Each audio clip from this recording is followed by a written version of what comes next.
صرف کیونکہ ایک زندہ قوم کھڑی تھی، ایک زندہ قوم نظر آئی. جس طرح لوگوں نے پولنگ بوتھس پہ گئے، ہمارے کئی جگہ پولنگ ایجنٹس نہیں تھے، اس کے باوجود جس طرح الیکشن لڑا گیا، میں آپ سب کو سلام پیش کرتا ہوں. اور یہ اب جو آپ دیکھ رہے ہیں، یہ ایک نئی تاریخ بن رہی ہے پاکستان کی. لیکن اس سے پہلے ہوا کیا اس سازش سے؟ میں اپنے جلسوں میں بھی کہہ بیٹھا ہوں، لیکن میں آپ کو بار بار یہ چیز دہرانا چاہتا ہوں کہ ہمارے ملک سے ہوا کیا کہ ایک ملک جو ترقی کر رہا تھا، جو سارے پاکستان کے جو معیشت کے جو انڈیکیٹرز ہوتے ہیں، یعنی جو اکنامک انڈیکیٹرز ہوتے ہیں، وہ سارے صحیح راستے پہ جا رہے تھے. پاکستان کی اکنامک سروے جو اس حکومت کی سروے جو نکلتی ہے، انہوں نے جو جون میں اکنامک سروے نکالی، اس کے مطابق پاکستان 6% اپنی اس کی جو معیشت تھی گرو کر رہی تھی. یعنی ہماری دولت کے اندر 6% اضافہ ہو رہا تھا، اور اس سے پچھلے سال 5.6% پہ اضافہ ہوا. یہ 2 سال جو تھے، 17 سال کے بعد پاکستان نے 2 سالوں میں اس طرح کی ترقی کی، 17 سالوں کے بعد. اور وہ کب پہلے تھا؟ جنرل مشرف کے دور میں. تب کیوں ترقی ہوئی؟ کیونکہ ہم امریکہ کی جنگ لڑ رہے تھے، اور جب ہم امریکہ کی جنگ لڑ رہے تھے تو ڈالرز آ رہے تھے باہر سے. وہ ہم اپنی وجہ سے نہیں، باہر سے پیسہ آ رہا تھا، جس کی وجہ سے پاکستان نے ترقی کی. یہ 17 سال کے بعد اس طرح کی ترقی ہوئی. ہماری زراعت 4.4% پہ اوپر آئیں. 4 ہماری جو فصلیں تھیں ان کی بمپر کراپ یعنی ریکارڈ پیداوار ہوئی 2 سال. جو فیوچر ہے پاکستان کا ٹیکنالوجی کا، ہم نے جو اپنی ٹیکنالوجی کی جو سیکٹر کی مدد کی، 2 سالوں کے اندر 75% ہماری آئی ٹی کی ایکسپورٹس بڑھی. اور ہم جو باقی ہمارے پلانز ابھی آگے تھے، ٹیکنالوجی زونز کو جو ابھی ڈیولپ کر رہے تھے، باہر سے انویسٹمنٹ آ رہی تھی، وہ بیچ میں رہ گئی. لیکن ٹیکنالوجی کی طرف ہم پورے اپنی، کیونکہ نوجوان آبادی ہماری، یہ فیوچر ہے، اس کے اوپر بھی، اس راستے پہ بھی نکل گئے تھے. اور جو سب سے زیادہ ضروری جو مجھے خوشی ہوئی جس چیز کی، کہ ہم نے پاکستان کے اندر پہلی دفعہ ایک اپنے ملک کو فلاحی ریاست کی طرف لے کے جا رہے تھے. اور وہ کیا کہ ہم نے وہ چیز کی جو آپ اکثر دنیا کے ملک میں دیکھ لیں، ہیلتھ کارڈ، ہیلتھ انشورنس. ایک غریب گھرانے کے لیے جو سب سے تکلیف دہ چیز ہوتی ہے، جو بے بسی ہوتی ہے غریب گھرانے میں، وہ تب کہ اگر بیماری ہو گھر میں اور پیسہ نہ ہو علاج کروانے کا. اور یہ جو بھی، میں بلکہ غریب گھرانے چھوڑیں، سفید پوش گھرانوں کے اندر بھی یہ ہوتا ہے کہ کئی دفعہ ہوتا کیا ہے کہ ایک ایسی بیماری آ جاتی ہے جس کی وجہ سے جو بجٹ ہے ایک خاندان کا وہ اپسیٹ ہوتا ہے، اور وہ خاندان ہی مقروض ہو کے غربت کی لکیر سے نیچے چلا جاتا ہے. تو یہ بہت بڑا قدم ہم نے اٹھایا تھا کہ اپنے لوگوں کو ہیلتھ انشورنس 10 لاکھ روپے 1 سال میں خاندان کسی بھی ہسپتال میں جا کے اپنا علاج کروا لے. تو پہلی دفعہ غریب لوگ پرائیویٹ ہاسپٹلز میں جا کے علاج کروا رہے تھے. تو فلاحی ریاست کے لیے ہیلتھ کارڈ جو سب سے ضروری. پھر ہم نے اپنے جو ہمارا احساس پروگرام تھا، جس کی پوری کوشش تھی لوگوں کو غربت سے نکالنے کی، وہ دنیا کے اندر اس کی پذیرائی ہوئی. ورلڈ بینک نے اس کو دنیا میں جو کرونا کے دور میں 4تھا پروگرام دیکھا جو سب سے کامیاب غربت کم کرنے والا پروگرام تھا، پاورٹی ایلیویشن کا پروگرام، 4تھے نمبر پہ ورلڈ بینک نے. اسٹینفورڈ یونیورسٹی کی بھی رپورٹ آئی ہے کہ پاکستان کا جو احساس پروگرام تھا وہ پاکستان کو ایک فلاحی ریاست کی طرف لے کے جا رہا تھا. کامیاب پاکستان پروگرام. ہم نے 20 لاکھ خاندان کو نیچے قرضے دینے شروع کیے سود کے بغیر، گھر بنانے کے لیے، اپنی کوئی کاروبار شروع کرنے کے لیے، اور پھر کسانوں کو ہم نے دیا قرضے اپنے اپنی زمین کو بہتر کرنے کے لیے، سود کے بغیر. یہ ساری چیزیں لے کے جا رہی تھی پاکستان کو فلاحی ریاست بنانے میں. اور یہ یاد رکھیں کہ اس دور میں کرونا ہوا پاکستان میں. کرونا جو دنیا کے اندر ایک ایسی بیماری آئی کہ ساری ایک صدی میں ایک دفعہ اس طرح کی بیماری آتی ہے، اور اس کی وجہ سے جو دنیا کے اوپر اثرات ہوئے، ہندوستان میں ہوئے، ایران ہمارے ساتھ ہمسایوں کو. اور وہ دیکھیں کہ جو پاکستان جس طرح اس مشکل وقت سے نکلا، تو وہ بھی انٹرنیشنلی اکنالج کیا گیا. World Health Organization, World Economic Forum, ان سب نے اس چیز کو تسلیم کیا کہ پاکستان ان 3 ملکوں میں سے تھا جنہوں نے سب سے بہتر اس وبا کے دوران اپنی عوام کو بھی بچایا، بیماری سے بچایا، لوگوں کو غربت سے بچایا، دونوں طرف، اور پھر اپنی معیشت کو بچایا. تو ہم وہ نمبر 3 وہ ملکوں میں سے تھے جنہوں نے سب سے بہتر اس سے نکلے. تو جب پاکستان ادھر کھڑا تھا تب ہماری ٹانگیں کھینچی گئی، تب یہ سازش کی گئی. اور سازش کے بعد جو آج پاکستان کے حالات ہیں، 3.5 مہینے ہو چکے ہیں. سب سے پہلے تو یہ روپیہ دیکھیں کہ 53 روپیہ ڈالر سے گر چکا ہے. ہمارے 3.5 سال میں جو ڈالر کم ہوا تھا وہ 50 روپے تھا، یعنی روپیہ جو گرا تھا 50 روپے 3.5 سال میں. یہ 3.5 مہینے کے اندر 53 روپے گر چکے ہیں ڈالر پہ، یعنی کہ ہمارا روپیہ اور کمزور ہو چکا ہے. اور اس کا جو اثرات ہوں گے، اب ہر چیز مہنگی ہوگی، کیونکہ جو باہر سے اب تیل لیتے ہیں وہ مہنگا ہو جائے گا، اس سے بجلی مہنگی ہوگی. گیس باہر سے لیتے ہیں جو ہم اپنے بجلی گھر چلانے کے لیے، وہ مہنگی ہوگی، اس سے بجلی کی اور قیمت اوپر جائے گی. اور پھر کوئلہ وہ مہنگا ہو جائے گا، تو اس سے ایک اور مہنگائی کی لہر آنے والی ہے. تو یہ سوال یہ ہے کہ جب ایک ملک ٹھیک چل رہا تھا، یہ کیوں اجازت دی گئی سازش کی؟ اور میں یہاں اپنے وہ ان طاقتوں سے پوچھنا چاہتا ہوں جو روک سکتی تھی اس کو. اور میں نے ان کو یہ آگاہ کیا کہ اگر اس وقت یہ سازش کامیاب ہوئی تو جو سیاسی بحران ہوگا، اس کی وجہ سے جو معاشی بحران آئے گا، یہ حکومت نہیں اس کا سامنا کر سکے گی. کیونکہ انہوں نے تو جب بھی یہ حکومت میں آئے ہیں، انہوں نے تو کبھی بھی معیشت ٹھیک نہیں کی. یہ یاد رکھیں، ڈاکٹر عشرت حسین کی کتاب ہے کہ 90 کی دہائی سے پہلے پاکستان ہندوستان سے بھی آگے تھا اور بنگلہ دیش سے بھی آگے تھا. جب سے یہ 2 خاندان آئے ہیں، ہم ان دونوں سے، ہندوستان سے بھی پیچھے رہ گئے، بنگلہ دیش سے بھی پیچھے رہ گئے. تو انہوں نے تو ملک ٹھیک نہیں کر سکنا تھا، کیونکہ ان کی وجہ سے تو ملک نیچے گیا ہے. اس لیے میں نے پوری کوشش کی بتانے کی بھی کہ ان سے نہیں سنبھالا جائے گا. اور آج اب ساری قوم کے سامنے ہے جو پاکستان کے حالات ہیں، اور ان سے نہیں سنبھالے جائیں گے. جدھر آج ہم کھڑے ہیں، ہم سب کو یہ خوف ہے کہ یہ اب مزید اور بگڑیں گے. اور ہم سب کو یہ خوف ہے کہ جب ہم کہتے ہیں سری لنکا کیا ہوا؟ سری لنکا میں آخر میں وہ بحران ادھر تک پہنچ گیا کہ ان کے پاس پیسے نہیں تھے تیل دینے کے لیے. اور جب وہ نہیں تھے تو وہ سارا جو ملک آپ کے سامنے ہے وہی رک گیا، اور اس کی وجہ سے پبلک سڑکوں پہ آ گئی. تو اس لیے بہت ضروری ہے کہ ابھی سے، میں اب آگے کا آپ کو بتا رہا ہوں کہ اب کیا کرنا کیا ہے. میرے خیال میں سب سے ضروری پہلی چیز کرنی ہے، اور میں اب سے نہیں کہہ رہا، جب یہ میری حکومت گرا بھی رہے تھے تو آپ کو پتہ ہے کہ میں نے تب خود ہی اپنی حکومت گرا کے میں نے الیکشن اناؤنس کر دیے تھے.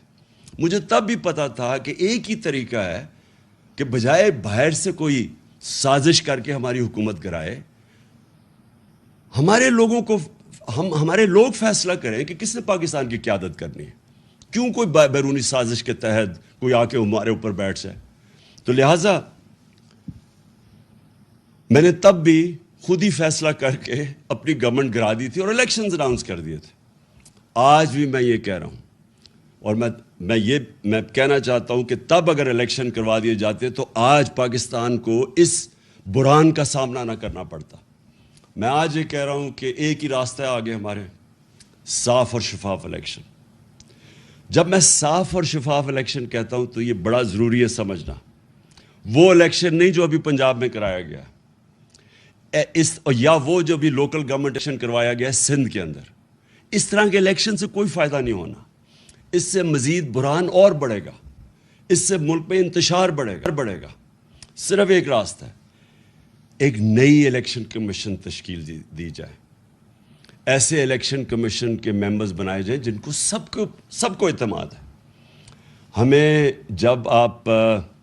جب ملک کی سب سے بڑی پارٹی جب اس کو کوئی اعتماد ہی نہیں ہے الیکشن کمیشن کے اوپر, اور خاص طور پہ الیکشن کمشنر کے اوپر, چیف الیکشن کمشنر پہ, ابھی تک ہم 8 دفعہ اس الیکشن کمیشن کے پاس گئے ہیں جدھر ہمیں مسئلے آئے ہیں الیکشن کمیشن کے ساتھ. 8 دفعہ اس نے ہماری جو درخواست تھی وہ مسترد کی. 8 دفعہ ہم گئے عدالت کے اندر. 8 دفعہ عدالت نے فیصلہ دیا اس کے خلاف, الیکشن کمیشن کے خلاف. مطلب یہ ہے کہ الیکشن کمیشن نے ہمارے خلاف غلط فیصلہ کیا تھا. انہوں نے باعث تھا, جانبدار تھے. انہوں نے جو فیصلہ کیا تھا وہ ایمانداری سے نہیں کیا تھا. اس لیے ہمیں کوئی اس کے اوپر اعتماد نہیں. اور مجھے جو سب سے زیادہ یہ الیکشن کمیشن کے اوپر اعتراض ہے کہ جب ہم نے کوشش کی پوری کہ الیکٹرانک ووٹنگ مشین لائی جائیں تو اس نے پوری اس کی مخالفت کی. تو ہندوستان میں بھی الیکٹرانک ووٹنگ مشینز ہیں, ایران میں بھی الیکٹرانک ووٹنگ مشینز ہیں, اور جو 2015 کے اندر جوڈیشل کمیشن بنی تھی دھاندلی کے اوپر, جسٹس سیف الملک یا ناصر الملک کے نیچے جو بنی تھی, جسٹس ناصر الملک کے نیچے, تو اس کے اندر ایک ہی چیز سامنے آئی تھی کہ جو ساری دھاندلی ہوتی ہے وہ ہوتی ہے جب الیکشن ختم ہوتی ہے اور اس کے بعد جب رزلٹ اناؤنس ہوتا ہے. تو جب آپ کے پاس الیکٹرانک ووٹنگ مشین آ جائے تو جیسے الیکشن ختم ہوتا ہے رزلٹ آ جاتا ہے, تو وہ ساری دھاندلی ختم ہو جاتی ہے. اور یہی وہ جو این جی او وہ جو کام کرتا ہے الیکشنز کے اوپر, پٹن, اس کی رپورٹ کے مطابق 163 طریقے ہیں دھاندلی کے, ان میں سے 130 ختم ہو جاتے ہیں الیکٹرانک ووٹنگ مشین سے. لیکن یہ الیکشن کمیشنر نے پوری سازش کی, سیبوٹاج کیا, اور اس نے نہیں ہونے دی الیکٹرانک ووٹنگ مشینز. لہٰذا میری نمبر 1 ڈیمانڈ یہ ہے کہ اگر آگے اب ہم نے نکلنا ہے تو سب سے پہلی چیز تو ہمیں ایک کریڈیبل الیکشن کمیشن چاہیے. نمبر 2, دیکھیں مشکل ہے, حالات ہمارے اس وقت مشکل ہیں, اور جس طرح جتنی دیر یہ گورنمنٹ رہے گی مزید اور مشکلیں بڑھتی جائیں گی. اور اس میں سے نکلنے کے لیے صرف اگر ہمیں قوم بنے, قوم ہی نکل سکتی ہے. دیکھیں یہ میں آپ کو سمجھانے کی کوشش کر رہا ہوں کہ قوم اور ہجوم میں بڑا فرق ہوتا ہے. جب ایک قوم بن جاتی ہے تو وہ جب مل کے 22 کروڑ لوگ جب مل کے فیصلہ کرتے ہیں کہ ہم نے مثلا اپنے قرضے اتارنے ہیں, وہ اتار دیں گے اپنے قرضے. جب ایک قوم فیصلہ کرتی ہے کہ ہم نے ٹیکس اکٹھا کرنا ہے تاکہ ہمارے پاس پیسہ ہو, تاکہ ہم اپنے اسکول بنائیں, ہسپتال بنائیں, اپنی انفراسٹرکچر ٹھیک کریں, وہ کر سکتی ہے قوم. جرمنی اور جاپان دوسری جنگ عظیم کے بعد بالکل ختم ہو گئی تھی, ایک بلڈنگ نہیں کھڑی تھی. آپ تصویریں دیکھیں ان کی. دوسری جنگ عظیم کے بعد جاپان کے اوپر 2 ایٹم بم گر چکے تھے, ان کی ایک بلڈنگ نہیں کھڑی تھی.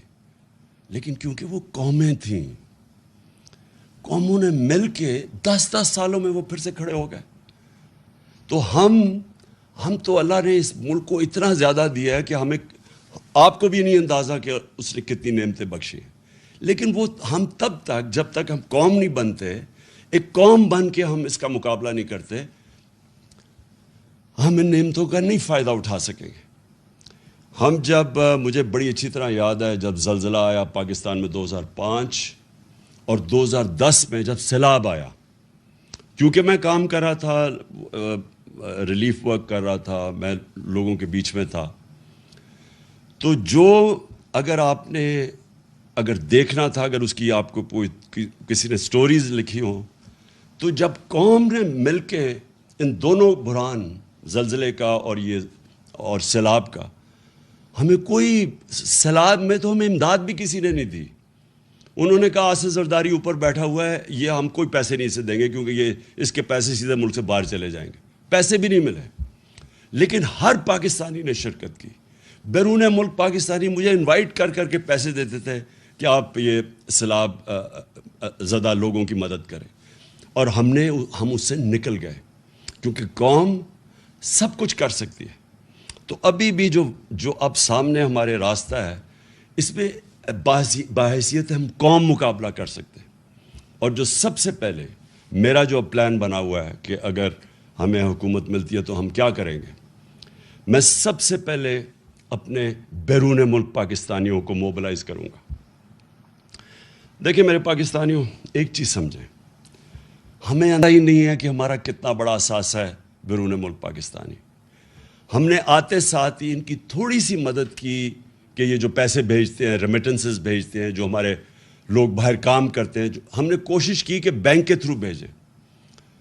پاکستان کی تاریخ میں سب سے زیادہ 31 ارب ڈالر کی ریمیٹنسز آئیں. ابھی ہم نے شروع ہی ہوئے تھے, ابھی ہم اور بھی ان کی مدد کر رہے تھے. ہم نے روشن ڈیجیٹل اکاؤنٹ کھولا تھا. ہم نے ابھی ان کے لیے پوری ایک پلان بنایا ہوا تھا کہ کیسے ہم نے ہاؤسنگ کے اندر ان کی انویسٹمنٹ لے کے آنی ہے. جو سب سے بڑا میرا پلان تھا, اور مجھے سب سے افسوس ہے کہ پہلا پلان سیبوٹاج کیا یہ آصف زرداری کی سندھ حکومت نے. ہم نے ایک بنڈل آئلینڈ ہے, اس کے اوپر ایک نیا شہر بنا رہے تھے, ماڈرن سٹی, اور بڑے بڑے انویسٹرز آ گئے جنہوں نے اربوں ڈالر اس میں انویسٹ کرنا تھا. تو اس سے ہونا کیا تھا کہ اس سے ایک تو کراچی جو پھیلتا جا رہا ہے اور جو مشکل, پانی بھی نہیں دے سکتے, سیوریج بھی نہیں دے سکتے, یعنی کراچی کا حالات جو کھنڈر بنتا جا رہا ہے. جب ایک پورا ایک ماڈرن سٹی جس طرح دبئی ہے, کیا وجہ کہ ہم دبئی جیسا ایک جزیرے کے اوپر شہر نہیں بنا سکتے. تو وہ پورے انویسٹرز بھی آ گئے. سندھ حکومت نے سیبوٹاج کیا. انہوں نے کہا کہ نہیں, ہم این او سی دے کے واپس لے لیا. اس میں ڈالرز آنے تھے.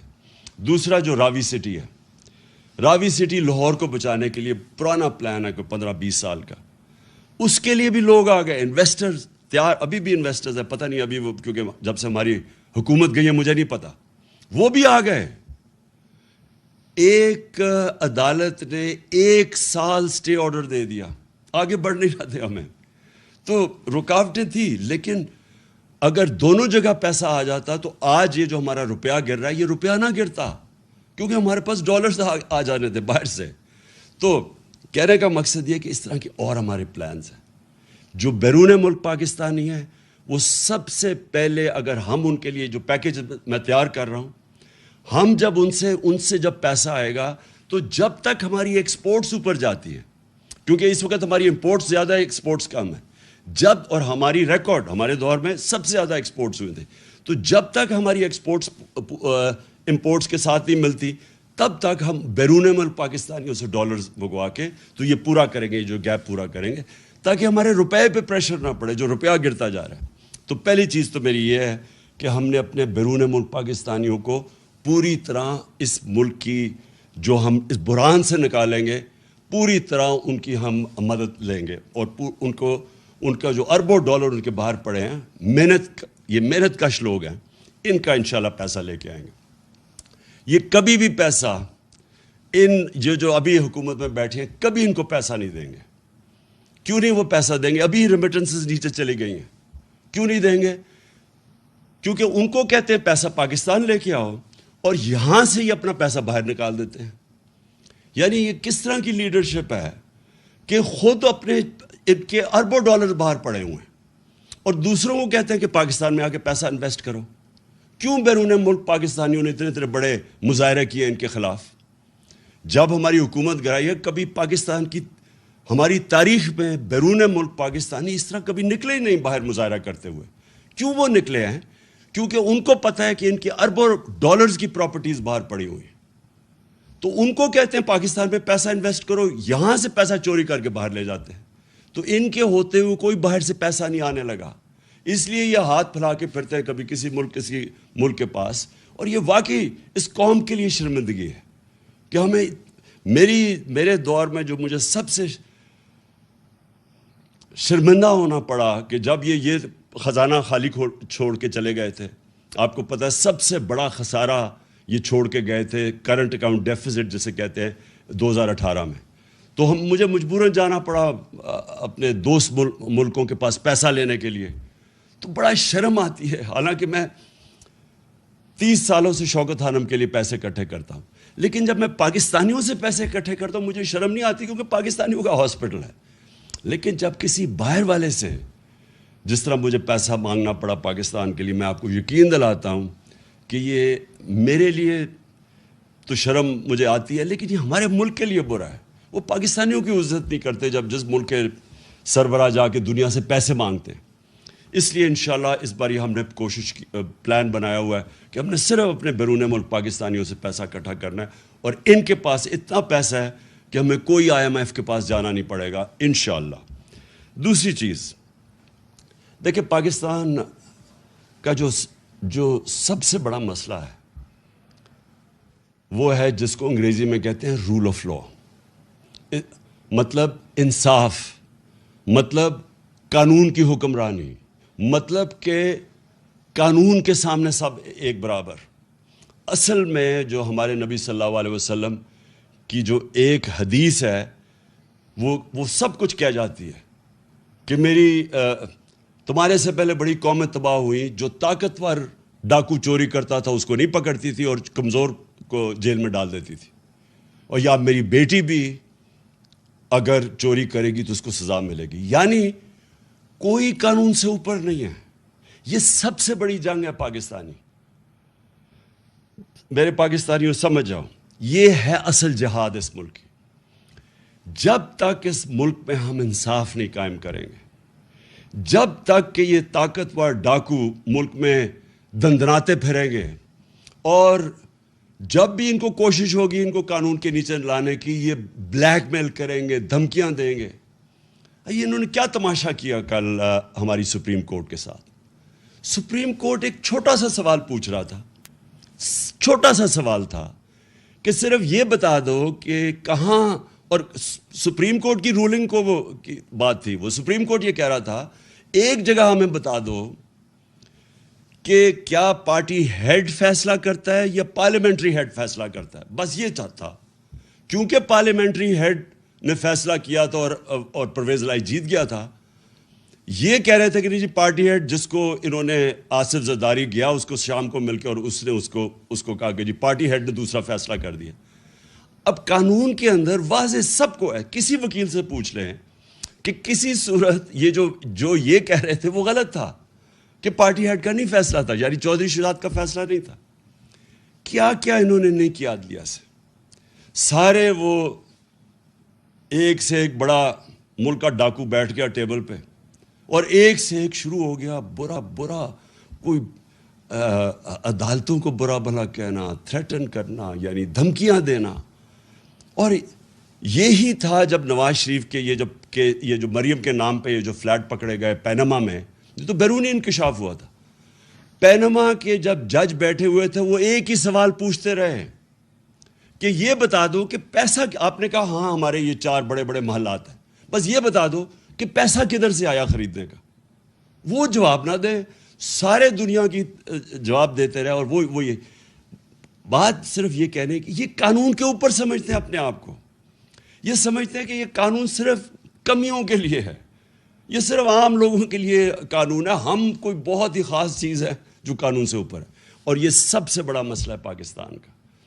جب تک ہم ان بڑے بڑے مافیاز کو، یہ جو بڑے بڑے کارٹیلز بیٹھے ہوئے ہیں، مونوپولیز بیٹھی ہوئی ہیں، یہ جو ملک کے قیمتیں اوپر بٹھا، جس طرح شوگر مافیا بیٹھ کے اوپر چینی کی قیمت کر دیتا ہے، عوام کو پستا ہے، جب تک ہم ان لوگوں کو قانون کے نیچے نہیں لے کے آئیں گے پاکستان ترقی نہیں کر سکتا. اور یہ ہے اس ملک کی جنگ.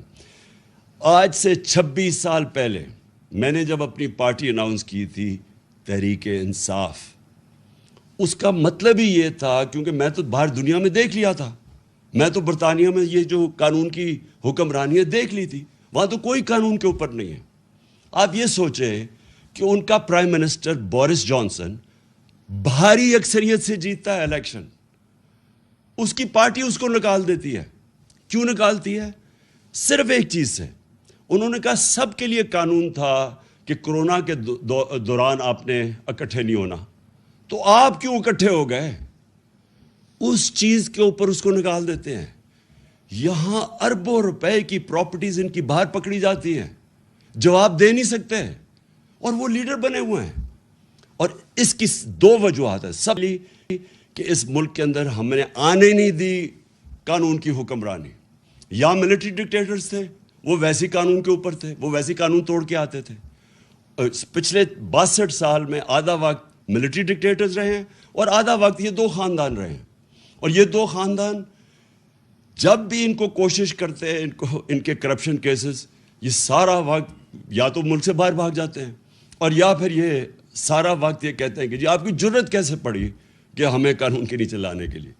اور جب تک یہ نہیں ہوگا میرے پاکستانیوں, جب تک ہم اپنے ملک میں انصاف قائم نہیں کر سکیں گے, جس ملک میں صرف غریب لوگ جیلوں میں جائیں اور طاقتور ڈاکو ایوانوں میں پھرے, پرائم منسٹر بن جائے, اتنے بڑے کیسز ہوں, جب تک ہم یہ نہیں کر سکیں گے, یہ ہے اصل جہاد اس ملک کی. تو میری کوئی کسی سے دشمنی نہیں ہے. مجھے یہ بڑا عجیب لگتا ہے کہ کہتے ہیں جی, مجھے کئی صحافی بھی کہتے ہیں عمران صاحب آپ ان سے کیوں نہیں بات چیت کرتے, آپ بات ہی نہیں کرتے. بات چیت سب سے کرتا ہے پولیٹیشین. طالبان ہیں, جو ٹی ٹی پی ہے, ان سے بھی بات کرنے کے لیے ہم تیار ہیں. ہم وہ جو بلوچستان کے اندر جو سیپریٹسٹ ہیں ان سے بھی بات کر سکتے ہیں. سندھ میں جو کہتے ہیں سدھو دیش, ان سے بھی سب سے بات کر سکتے ہیں. لیکن جس دن آپ چوروں کے ساتھ ڈیل کرتے ہیں, آپ کا معاشرہ تباہ ہو جاتا ہے. میں آپ سے پوچھتا ہوں, کیا اگر آپ کے گھر کا کوئی ڈاکہ مار لے اور آپ کہیں جی آپ اس سے بات کریں, آپ کیوں نہیں بیٹھ کے بات چیت کر دیتے, تو وہ تو سارے ڈاکے مارنے شروع ہو جائیں گے. آپ اگر جب تک سزائیں نہیں دیں گے ڈاکے مارنے والوں کو, تو معاشرہ تو چلتا ہی نہیں آگے. یہ ذہنوں میں ڈال لیں کہ بات چیت میری کوئی ذاتی دشمنی نہیں ہے, لیکن اگر ہم نے ملک کو بچانا ہے, اور کوئی ملک آج مجھے بتا دے, سوئٹزرلینڈ, جو ملک خوشحال ہے, سارے خوشحال ملکوں کے اندر ایک چیز ہے, کوئی قانون سے اوپر کوئی انسان نہیں ہے. اور یہ ہمارے, پھر سے میں اپنی قوم کو بار بار بتاتا ہوں کہ میرے پیارے نبی صلی اللہ علیہ وسلم نے 1500 سال پہلے تقریباً یہ کہہ دیا تھا کہ اگر تم نے تباہ ہونا ہے تو طاقتور ڈاکوں کو چھوڑ دو اور کمزور کو پکڑو. اور یہ ہمارا اس وقت سب سے بڑا چیلنج ہے. اس کے بعد جو اللہ کا حکم ہے امر بالمعروف. دیکھیں, میں نے اپنا ٹائم کتنے 20-25 سال گزارے ہیں برطانیہ کے اندر. اتنا بڑا فرق ہے ان کے اور ہمارے معاشرے میں. دیکھیں, ایک معاشرہ اچھائی کے ساتھ جب تک نہیں کھڑا ہوتا تو اچھائی, برائی اوپر آ جاتی ہے. اللہ کا حکم ہے کہ امر بالمعروف, اچھائی کے ساتھ کھڑے ہو اور برائی کے خلاف کھڑے ہو, برائی کے خلاف جہاد کرو. یہ جس کو کہتے ہیں, جب تک آپ اپنی اخلاقیت کا معیار اوپر نہیں اٹھاتے, معاشرہ اوپر نہیں جاتا. جب ہم اچھے برے کی تمیز ہی ختم کر دیتے ہیں, جن کے اوپر اربوں روپے کے کیسز ہیں کرپشن کے, ان کے اوپر پھول پھینکتے ہیں. جو ملک سے ایک سزائے یافتہ ملک سے جھوٹ بول کے فرار ہوا ہے, اور اسے کہتے ہیں جی کہ اس کے کیسز ہی معاف کر دو. یعنی جب ہم یہ کرتے ہیں, یا یہ جو چور اوپر آ کے بیٹھ گئے ہیں جو ان کو سزا ہونی تھی, ہم اپنے معاشرے کو تباہ کر لیتے ہیں. جب بھی آپ کوئی ایڈوانس معاشرہ دیکھیں گے, اس میں آپ یہ دیکھیں گے امر بالمعروف. اور پھر جو آخری دو چیزیں یہ ہے کہ پاکستان کو ایک فلاحی ریاست بننا ہے. فلاحی ریاست کیوں بننا ہے؟ کیونکہ دیکھیں, چائنا نے یہ ثابت کیا کہ اگر وہ سپر پاور بنا دنیا میں پچھلے 35 سال میں, تو اس نے انسانی تاریخ میں وہ کام کیا جو کسی نے نہیں کیا, کہ انہوں نے 70 کروڑ لوگوں کو غربت سے اٹھا کے اوپر لے آئے. ہندوستان 35 سال پہلے وہی حالات تھے جو چائنا میں تھے 35 سال پہلے. ہندوستان کے پاس بھی 1 ارب سے زیادہ آبادی ہے, تو ہندوستان بھی اوپر جا سکتا تھا. لیکن ہندوستان میں انہوں نے غربت اوپر کرنے کی کوشش نہیں کی، لوگوں کو غربت نکالنے کی کوشش نہیں کی۔ چائنا میں انہوں نے پلان کر کے اپنے لوگوں کو غربت سے نکالا۔ یہی مدینہ کی ریاست میں میرے نبی صلی اللہ علیہ وسلم نے یہی کیا تھا جب پہلی دفعہ ایک فلاحی ریاست بنائی تھی۔ پاکستان میں جب تک ہم اپنے لوگوں کو غربت سے نہیں اوپر اٹھاتے ہم آگے نہیں بڑھ سکتے۔ تو اس لیے ہم نے یہ سارا احساس کا پروگرام اور یہ جو ہم نے شروع کیے تھے اور یہ جو ہیلتھ کارڈ ہے، اور انشاءاللہ اب ہماری جب پنجاب میں واپس گورنمنٹ آئی ہے تو سب سے پہلی چیز ہم نے کرنی ہے ہیلتھ کارڈ جو انہوں نے بند کر دیا تھا وہ شروع کرنا ہے، اور پھر احساس پروگرام میں نے کل ثانیوں کو کہا پہنچے ہیں لاہور میں، ہم نے اپنے احساس پروگرام سارے شروع کرنے ہیں، کیونکہ آج کل اور پھر ہم نے احساس راشن لے کے آنا ہے، کیونکہ اس وقت مہنگائی کے وقت پہ میری پوری کوشش ہے کہ جو لوگوں کی اس وقت تنخواہیں پوری نہیں ہو رہی گھر سے، یعنی جتنی مہنگائی بڑھی ہے، تو ہم ان کے لیے اب راشن لے کے آئیں گے، احساس راشن، تاکہ وہ اپنی یعنی کھانے پینے کی چیزیں، گھی، آٹا اور چینی ان کے لیے، تاکہ وہ سستی اپنا راشن کارڈ ان کو ملے گا تاکہ وہ سستی خرید سکے۔ اور آخر میں اب میں آخری بات کرتا ہوں۔ دیکھیں پاکستان بنا تھا، میں بار بار اپنے جلسوں میں کہا، ایک نعرے پہ کہ پاکستان کا مطلب کیا، لا الہ الا اللہ، اور میرا تیرا رشتہ کیا، لا الہ الا اللہ۔ یہ اس میں پورا پاکستان کی آئیڈیالوجی ہے۔ میرا تیرا رشتہ کیا، لا الہ الا اللہ، کیونکہ یہ دیکھیں پاکستان میں کتنے ہیں، صوبے ہیں، ہم یعنی کافی فرق ہے ایک دوسرے سے، اوپر سے شروع کریں گلگت بلتستان سے، چترال جائیں، قبائلی جو پرانا قبائلی علاقہ تھا بلوچستان، فرق ہے، زبانیں بھی فرق ہیں، لیکن ہمارا رشتہ ہے کہ اے اللہ تیرے سوا کوئی خدا نہیں۔ دیکھیں یہ جو رشتہ ہے ہمیں یہ مضبوط کرنا ہے، یہ ہے نظریہ پاکستان۔ اور نظریہ پاکستان جب لا الہ الا اللہ کا نعرہ لگا تھا تو وہ کیوں لگایا تھا؟ کیونکہ جو ہمارے فاؤنڈنگ فادرز تھے، علامہ اقبال اور پھر قائد اعظم، ان کی علامہ اقبال کا ساری جو آپ پڑھیں ان کی جو انہوں نے جو ساری اپنی فلسفہ ان کا لکھا، سوئے ہوئے مسلمانوں کو جگا رہے تھے، ایک غلام قوم کو جگا رہے تھے، خودداری پیدا کر رہے تھے، خود ہی وہ صرف یہ بتا رہے تھے کہ غلام بڑے کام نہیں دنیا میں کر سکتے، اللہ نے بہت بڑا انسان کا مقام بنایا ہوا ہے، لیکن اوپر انسان صرف تب جا سکتا ہے، اقبال کا شاہین صرف تب بن سکتا ہے جب وہ غلامی کی زنجیریں توڑے۔ اور غلامی ایک تو یہ کہ جسمانی غلامی یعنی جو انگریز کی غلامی تھی، اور پھر قائد اعظم نے پاکستان کے جب کیس لڑا تو انہوں نے کہا کہ انگریز کی غلامی کے بعد ہم ہندو کی غلامی نہیں کرنا چاہتے، ہم آزاد قوم رہنا چاہتے۔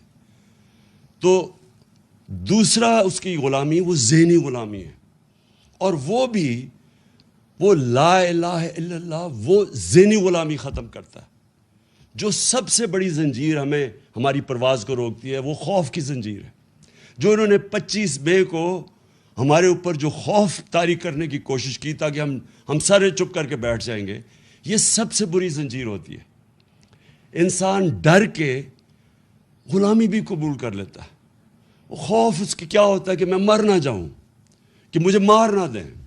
میں نے جب پہلی دفعہ الطاف حسین کے خلاف آواز بلند کی تو ساری میری پارٹی آ گئی کہ جی یہ آپ نے کیا کر دیا، یہ آپ کو مروا دے گا الطاف حسین، کیونکہ خوف ہوتا ہے لوگوں میں۔ لیکن میرا تو ایمان ہمیشہ یہ ہے کہ جب سے میرے مہمان، ہمیشہ سے نہیں، شروع میں نہیں تھا، جب سے میرے مہمان آیا تو مجھے تو یہ پتہ ہے کہ قرآن میں واضح لکھا ہوا ہے کہ جب تک وہ آپ اوپر نہیں لے کے جائے گا جب تک اس کا فیصلہ نہ ہو۔ تو یہ انسان کو آزاد کرنے کے لیے اللہ نے اپنے ہاتھ میں رکھی ہوئے زندگی موت۔ پھر دوسرا خوف، میری رسک نہ چلی جائے۔ اب یہ جن لوگوں نے 25 مئی کو یہ جو پولیس والے اور رینجروں نے جو ربر بلٹس اور شیلنگ کی تھی عورتیں بچوں کے اوپر، ان کو پتہ تھا یہ غلط کر رہے ہیں، ان کا ضمیر تو بتا رہا ہوگا ان کو غلط ہے، لیکن ڈر رہے ہوں گے کہ ہماری نوکری نہ چلی جائے. دیکھیں قانون یہ کہتا ہے کہ آپ کوئی غلط کام نہیں کر سکتے قانون کے خلاف، چاہے آپ پولیس والے ہوں، چاہے فوجی ہوں، چاہے آپ گورنمنٹ سرونٹ ہو. جب اپنی نوکری کو بچانے کے لیے غلط کام کرتے ہیں، گناہ کرتے ہیں، یہ بھی ایک شرک ہے. آپ اپنے ضمیر کو جب بیچتے ہیں، لالچ کو پیسے دے کے آپ کو خریدتا ہے، یہ جو ابھی بکے ہمارے لوگ بھیڑ بکریوں کی طرح، یہ بھی شرک ہے، کیونکہ اللہ الحق ہے. اور یہ جو خوف ہے ہمارا کہ جو مجھے کوئی ذلیل نہ کر دے، جتنی میرے خلاف کیریکٹر اسیسینیشن کی کیمپین چلائی گئی ہیں، جتنے پچھلے 26 سال میں انہوں نے میرے اوپر کیا کیا کیمپینز نہیں چلائیں، لیکن ذلیل نہیں کر سکتے کیونکہ اوپر والے کے فیصلے کے بعد ذلت نہیں آتی. اور انہوں نے اتنا پیسہ خرچ کیا اپنے اوپر، آپ کے عوام کے ٹیکس کے پیسوں سے اپنے اشتہارات دیے، عزت نہیں ملی ان کو کیونکہ اوپر والے کے ہاتھ میں عزت ہے. اللہ جب آپ لا الہ الا اللہ کا دعویٰ کرتے ہیں تو اللہ آپ کو آزاد کر دیتا ہے کہ ایک سجدہ جس کو تو گراں سمجھتا ہے دیتا ہے لاکھوں سجدوں سے نجات. جب آپ ایک اللہ کے سامنے سجدہ کرتے ہیں آپ آزاد ہو جاتے ہیں. لا الہ الا اللہ انسان کو غیرت دیتا ہے، کیونکہ جب آپ سوائے اللہ کے کسی کے سامنے نہیں جھکتے تو لوگ آپ کی عزت کرتے ہیں. اور قوموں کا بھی یہی ہے کہ جب ایک دھمکی آئے امریکہ سے اور ایک دھمکی کے اوپر ہم ان کی جنگ میں شامل ہو جائیں اور اپنے 80,000 لوگوں کو قربان کر دیں امریکہ کے لیے، اور پھر برا بھلا بھی وہ ہمیں کہیں اور ہم اپنے لوگوں اپنا قبائلی علاقہ تباہ کر دیں ان کو خوش کرنے کے لیے، اور ہم $100 ارب سے اوپر اپنے ملک کا نقصان کر دیں، اور ہمارے ملک میں 400 ڈرون اٹیک کریں جس کی کوئی مثال ہی نہیں ہے کہ آپ جس ملک کی مدد کر رہے ہیں وہ آپ کے اوپر ہی ڈرون اٹیک کر رہا ہے، عورتیں بچے مار رہا ہے، اور کوئی بولے نہ خوف کی وجہ سے کہ وہ امریکہ سپر پاور ہے. یہ ہے شرک، میری نظر میں یہ شرک ہے. میں جب یہ جنگ چل رہی تھی میں مسلسل کہتا رہا کہ یہ غلط ہے. مجھے کہہ رہے تھے طالبان خان ہے اور ہر قسم کی میرے اوپر، بلکہ یہ اخباروں میں پڑھے مجھے انہوں نے کیا کیا کہا کہ دہشت گرد ہے اور یہ اور وہ ہے. دیکھیں میں اپنی قوم کو سب کو کہنا چاہتا ہوں، ہم نے اپنے آپ کو ذلیل کیا ہے یہ شرک کر کے. آپ ریمنڈ ڈیوس مزنگ کے اندر دن دہاڑے 2 پاکستانیوں کو 19 اور 20 سال کے لڑکوں کو گولی مار دیتا ہے. اس کی بیوی خودکشی کر لیتی ہے کہ مجھے یہ انصاف نہیں ملے گا کیونکہ امریکن نے گولی ماری ہے. آپ کو پتہ ہے کہ پاکستان کے انصاف کے نظام نے کیا کیا؟ اس کو پکڑ کے امریکنز کو واپس کر دیا اور وہ کھلا پھرا تھا. کیا پاکستانی وہاں یہ کرے تو کیا وہ معاف کریں گے؟ ہمارے ایمل کانسی نے امریکہ کے اندر 2-3 لوگ قتل کر دیے اور وہی پاکستان آ گیا.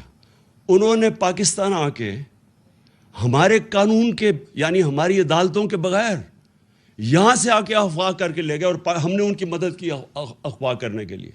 اور امریکہ کے اندر جج پوچھتا ہے کہ آپ نے پاکستان سے اس کو اٹھا کے لے آئے کیسے آئے؟ تو اس کا وکیل کہتا ہے کہ پاکستان ڈالر سے لیے اپنی ماں کو بھی بیچتے ہیں. یہ ہم نے ذلت اٹھائی ہے، یہ ہمارا قصور ہے، یہ امریکہ کا قصور نہیں ہے، کیونکہ ہم یہ خوف کے بت کی پوجا کرتے ہیں. میں کبھی یہ نہیں کہوں گا کہ ہم کسی قوم کی دشمنی لیں، میں یہ کبھی نہیں کہوں گا کہ ہم امریکہ کے ساتھ اپنے تعلقات بگاڑ دیں. ہمیں اچھے تعلقات ہمیشہ رکھنے چاہیے امریکہ سے. سب سے زیادہ ایکسپورٹ کرتے ہیں ہم امریکہ کو. ہماری جو سب سے طاقتور کمیونٹی ہے پاکستانی، وہ امریکن پاکستانی کمیونٹی ہے. لیکن غلامی، اس سے بہتر ہے انسان مر جائے کہ اگر آپ نے غلامی کرنی ہے. میں تو غلامی سے بہتر ہے کہ آپ کو مر جانا چاہیے. دیکھیں ہمیں خوددار قوم بن کے رہنا ہے. ہمارے بڑوں نے جہاد کی تھی، جدوجہد کی تھی پاکستان کے لیے، اس لیے نہیں کی تھی کہ آج ہم ایسے بیکاریوں کی طرح پھریں کسی کے سامنے اور جھکیں کسی کے سامنے. تو میں آپ اپنی قوم کو یہ صرف کہنا چاہتا ہوں، دیکھیں لا الہ الا اللہ کو سمجھیں، یہ ہماری قوم کو غیرت دے گا. ہم اپنے پیر پہ کھڑا ہونا سیکھیں. میں یہ جو آج آپ کے سامنے رکھ رہا ہوں میں اس باری انشاءاللہ بیرون ملک پاکستانی ہوں ان سے میں انشاءاللہ پیسہ اکٹھا کروں گا تاکہ ہمیں کسی اور کے پاس جا کے ہاتھ نہ پھیلانے پڑے. اور میں آپ کو ایک بات بتا دوں کہ ایک دفعہ ہم اپنے پیر پہ کھڑے ہو گئے اور سیدھے راستے پہ لگ گئے, ہم نے اپنے ملک میں یہ عدالتی نظام, قانون کا نظام ٹھیک کر دیا, یہ طاقتور ڈاکوؤں کو قانون کے نیچے لے آئے, مافیاز کو قانون کے نیچے لے آئے, اور اپنی عام لوگوں کی ہمارے میں احساس ہونا چاہیے کہ ان کو ہم اوپر اٹھائیں مشکل وقت میں. میں آج آپ کو کہہ رہا ہوں کہ یہ ملک, آپ کو کسی کو نہیں اندازہ کہ جتنی نعمتیں اللہ نے ہمیں بخشی ہیں, یہ کتنی تیزی سے ہمارا ملک اوپر جائے گا. میں آج آپ سب کا پھر سے آنے کا شکریہ ادا کرتا ہوں. میں آج آپ سب کو پھر سے خراج تحسین پیش کرتا ہوں کہ یہ ساری جو بیرونی سازش تھی, آپ نے قوم بن کے اس کو شکست دی. پاکستان پائندہ باد. پاکستان تحریک انصاف کے چیئرمین عمران خان نے خطاب کیا اور سب سے پہلے عوام کو سپریم کورٹ کے فیصلے پر مبارکباد پیش کی. کہا کہ قوم کو مبارکباد دیتا ہوں, ہمیں ہرانے کا ہر حربہ استعمال کیا گیا لیکن ناکام رہے. شفاف انتخابات نہیں ہوں گے تو بحران اور انتشار مزید بڑھے گا. ایسا الیکشن کمیشن تشکیل دینا چاہیے جس پر سب کو اعتماد ہو. موجودہ چیف الیکشن کمشنر پر ہمیں کوئی اعتماد نہیں ہے. ای وی ایم لانے کی کوشش کی تو چیف الیکشن کمشنر نے اس کی مخالفت کی. ای وی ایم کے ذریعے پولنگ ختم ہوتے ہی بٹن دبانے سے نتیجہ آ جاتا ہے. پاکستان تحریک انصاف کے چیئرمین عمران خان نے تمام پاکستانیوں کا شکریہ ادا کیا. انہیں مبارکباد پیش کرتے ہوئے کہا کہ یہ سمجھ رہے تھے کہ قوم خاموش ہو کر گھروں میں بیٹھ جائے گی, لیکن ایسا نہیں ہوا. الیکشن کمیشن کے ساتھ مل کر ہمیں ہرانے کی کوشش کی گئی, لیکن زندہ قوم کھڑی تھی اور یہ لوگ ناکام ہو گئے. 3.5 ماہ بعد پنجاب میں حکومت کی بحالی کے بعد عمران خان نے اپنے اعلان میں کہا کہ ہم پنجاب میں ہیلتھ کارڈ اور احساس پروگرام بحال کرنے جا رہے ہیں. عمران خان کا پنجاب میں راشن پروگرام شروع کرنے کا بھی اعلان. سابق وزیر اعظم عمران خان نے کہا کہ ہیلتھ کارڈ احساس پروگرام غربت کے خاتمے کے لیے ہی شروع کیے تھے. امپورٹڈ حکومت نے ہیلتھ کارڈ اور احساس پروگرامز کو روک دیا تھا. پنجاب میں ہماری حکومت آئی ہے, ہیلتھ کارڈ احساس پروگرام دونوں بحال کریں گے. راشن پروگرام بھی پنجاب میں شروع کرنے جا رہے ہیں. راشن پروگرام کے ذریعے تیل, گھی, چینی وغیرہ کم قیمت پر دستیاب ہوگا. سابق وزیر اعظم عمران خان نے اپنے خطاب میں یہ بھی کہا کہ 3 ماہ پہلے ہماری حکومت ہٹا کر کرپٹ لوگوں کو مسلط کیا گیا.